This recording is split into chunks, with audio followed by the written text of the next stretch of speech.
Please note, most responses are heard upon review and not in real time. Changes in the video's filter visually mark the replies that were the most significant.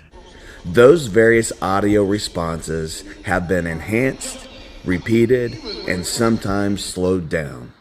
As always, we do not offer this video as irrefutable evidence of the paranormal, nor do we claim our annotations are 100% conclusive.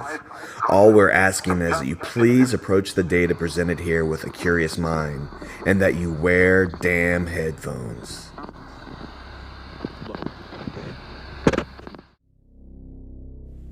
August 26, 2017, at a meet and greet hosted at Willow's Weep, I had the opportunity to conduct a few ITC experiments inside the home, where I was joined by Mike Caldwell, J.S. Robinson, Brad Ferris, and a few others. These are some of the highlights from my visit.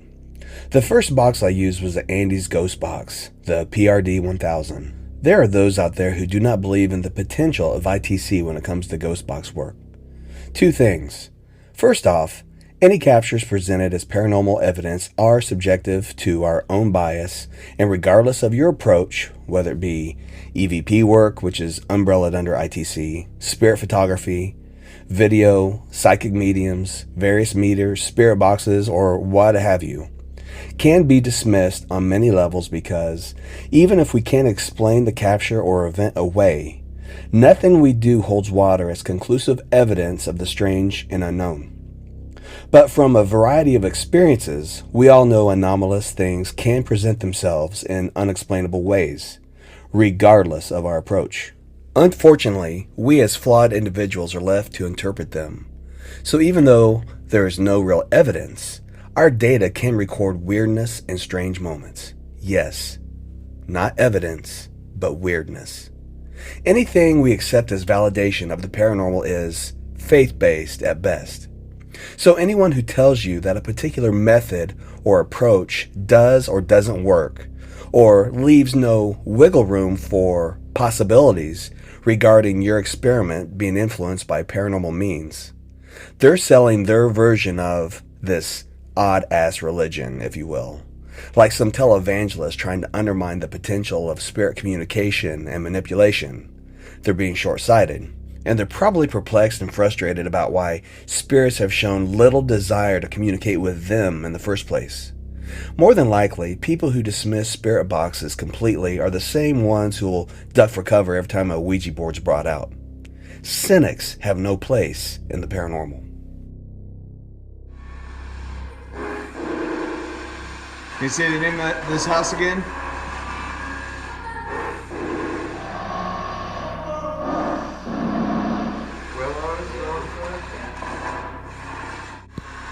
What do you need help with?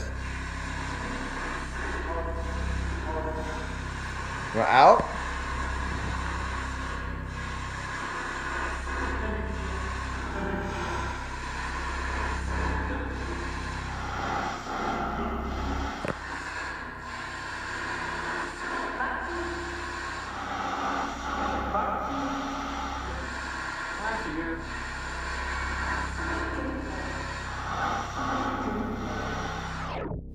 We tricked them.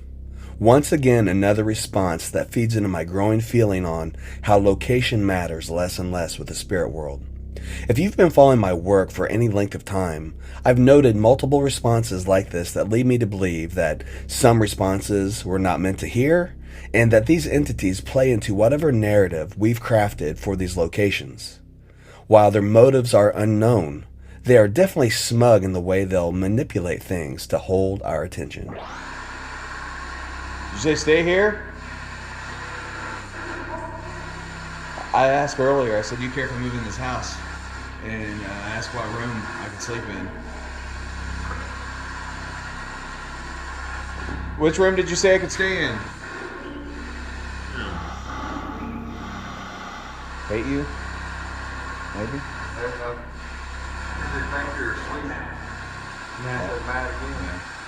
How many kids did you have?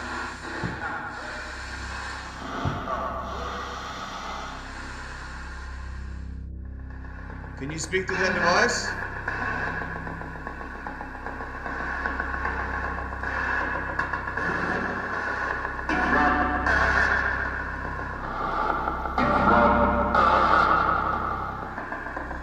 Who's here from the Emmett house?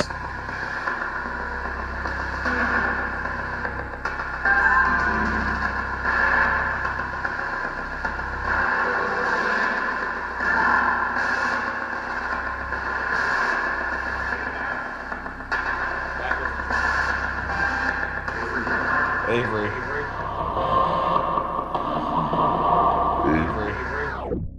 The Emmett House box is a beast of its own, crafted of the beams from a haunted location. Not to say it's a haunted object, but it's definitely shown itself to be a beacon to the past energies of its former location that was tragically lost in a fire.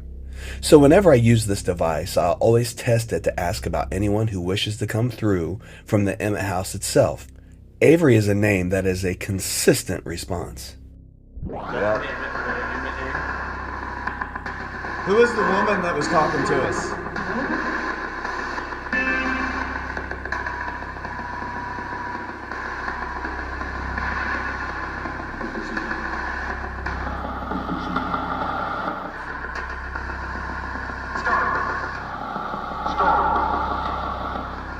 Is this your house?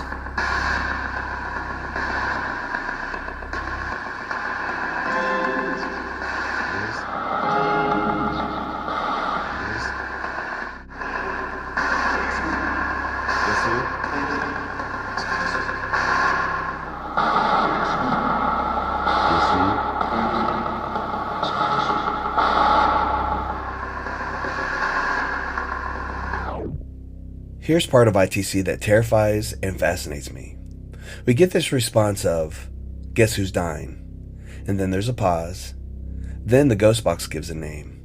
Not only did one come through, but it was the name of someone who was there that day at Willow's Weep and was soon after diagnosed with a very serious medical condition. Out of respect for them and what they're currently going through, I'm cutting out that response, and we wish them well and for a full recovery. But as for making a case for the validity of ghost boxes, this is one of those moments that definitely makes you really wonder ultimately what we tap into when we set our frequencies of our intentions to open up to these energies and what they truly know versus what they choose to share. How did you die?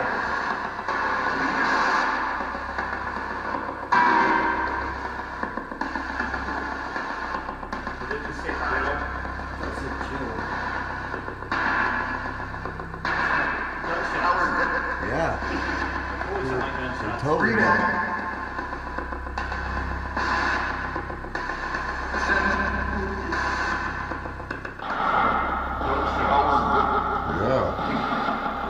like gunshots. Totally.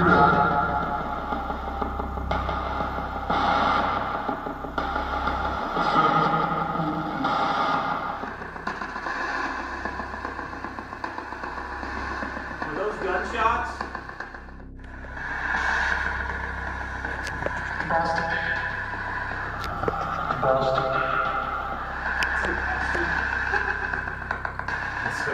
What's all over that chair?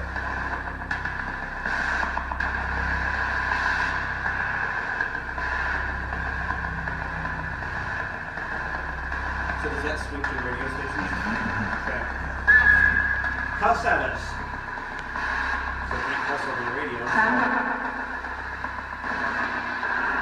Swear at us. Tell us to get out.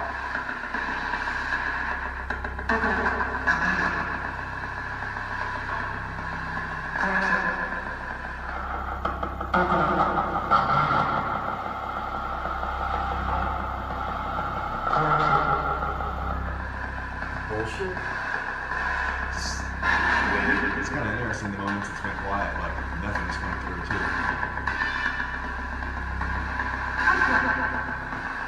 I quit. What happened in that chair?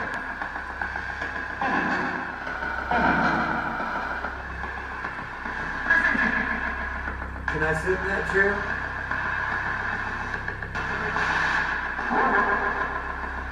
Yes, it wouldn't. Just to demonstrate that you're here with us, tell me what this means.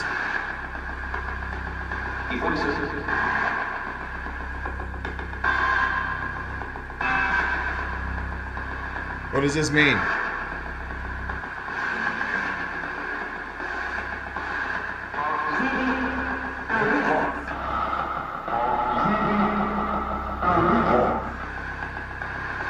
What's the other word? Or just say the bird.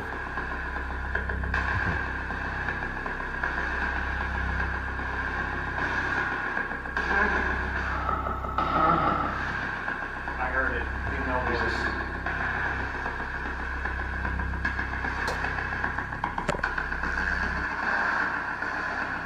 What was the name of the gentleman that committed suicide in that chair?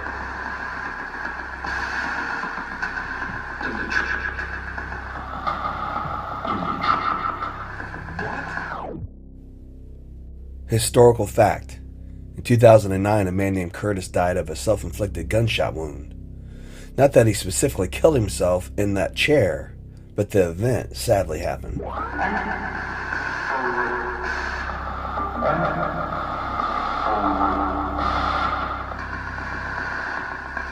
Does that make you mad that box is in that chair?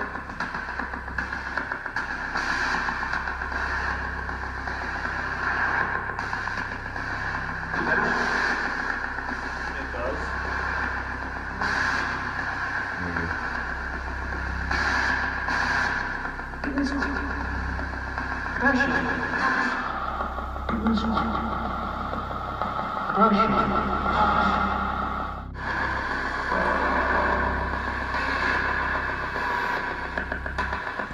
All right, thanks for communicating with us. Thank you. Thanks. Say goodbye. 1. After 1. After 1. 2.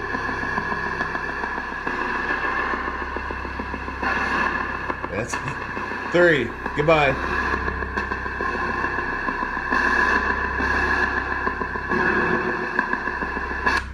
I heard it good. Yeah, I heard it too, yeah.